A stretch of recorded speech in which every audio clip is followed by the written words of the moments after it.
Anybody stand out for you in that first scrimmage? Not really, just good. It was good as groups to get some contact and game situation a little more. You surprised at the hands of that big guy? He was pretty awesome out in Penticton too.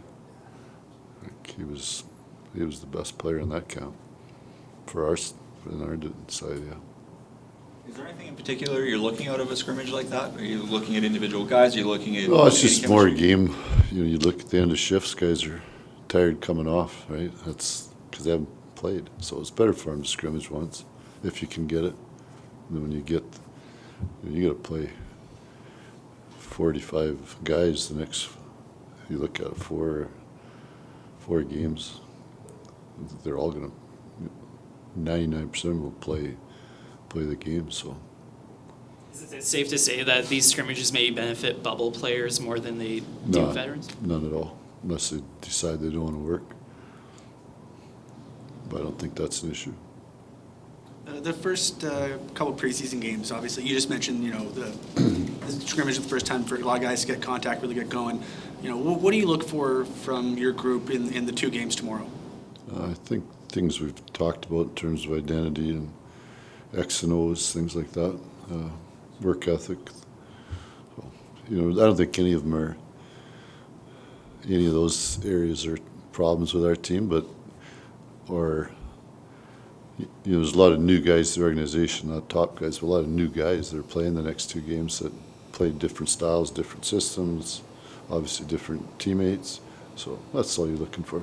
And are you going to be here? Are you going to be in Vancouver? Or? I'm staying here. If we'd have rigged it right, could have got both. Back it up an hour, back it up an hour. The chemistry, we asked Lindholm about building chemistry with Huberdeau. Obviously, we're only a couple days in. But Yep. when do you start to get a hint that that's there? Is it only through those exhibition games? Yeah, I don't know, Eric.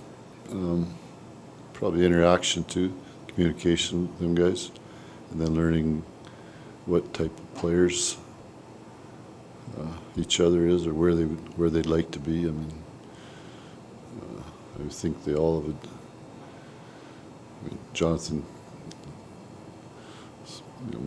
arguably the best playmaker in the NHL, so whoever plays them should score if they're getting in the right spots. Is there an off-ice component to building chemistry as well, whether it just be bonding? Always is. It's no different than having your friends in school, right? Same idea. What's it like to have Brett in camp? It's good. He's like I tell him, play as long as you can. Right, so, he had options where he could play this year, and he decided on this. So, good for him. Is he a really good guy for this organization to, they're not starting a new franchise, but starting new here. It's nice to have an identifiable face. Yeah, you know what? Leadership's important, especially for these young kids. So that's what they'll get.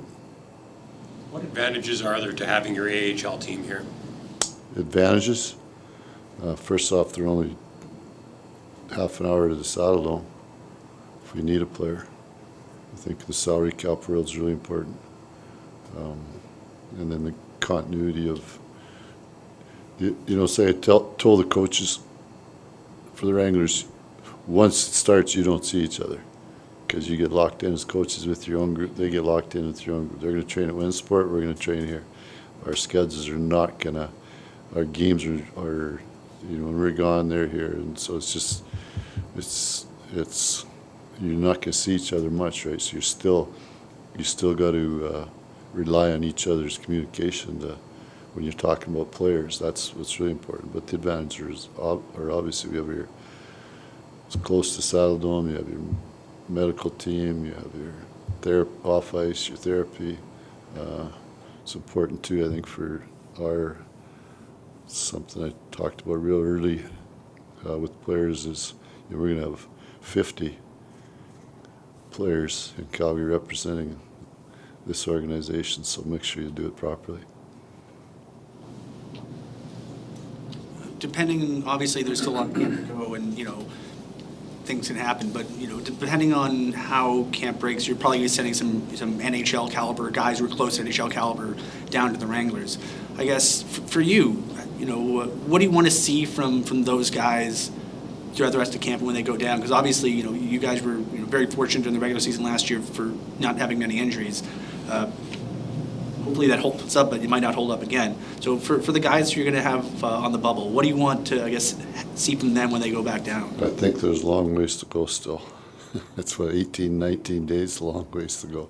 So I think until that, you can't, that'll be about individuals now. It's not like they're all the same. They're all different, quite honest. So wait and see. There's so many things that go on in that between now and then.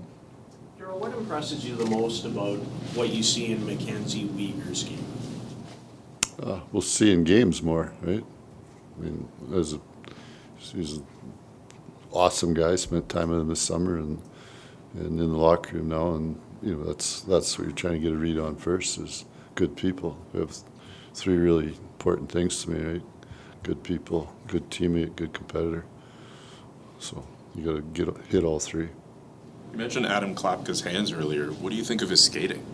I think for a big man, for the first time I've seen him in Penticton, he moves really well. I think usually when the big guys like that, you're thinking mostly of seeing NHLers that are that size, right? And a lot of times it takes them 2 or 3 years for their skating to catch up with their body or vice versa. But right now it doesn't appear to be an issue.